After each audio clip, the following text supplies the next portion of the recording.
Hey everybody, lots of changes coming for Nagios XI 2026R1.7, starting out with some improvements to some of our dashlets.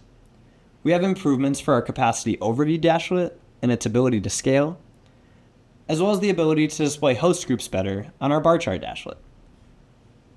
Additionally, we have several more improvements to some of our wizards, like metrics for the Proxmox VE wizard and Microsoft 365, as well as including the documentation in some of our more used wizards, like the switch and router wizard, now a link to the documentation directly. Additionally, for some bigger changes, we've upgraded core to 4.5.14, as well as our check NCPA plugin to now be written in C. So if you're upgrading your system, nothing will change, but fresh installs will now use our new check NCPA plugin. And if you're just upgrading, you can switch over as well manually.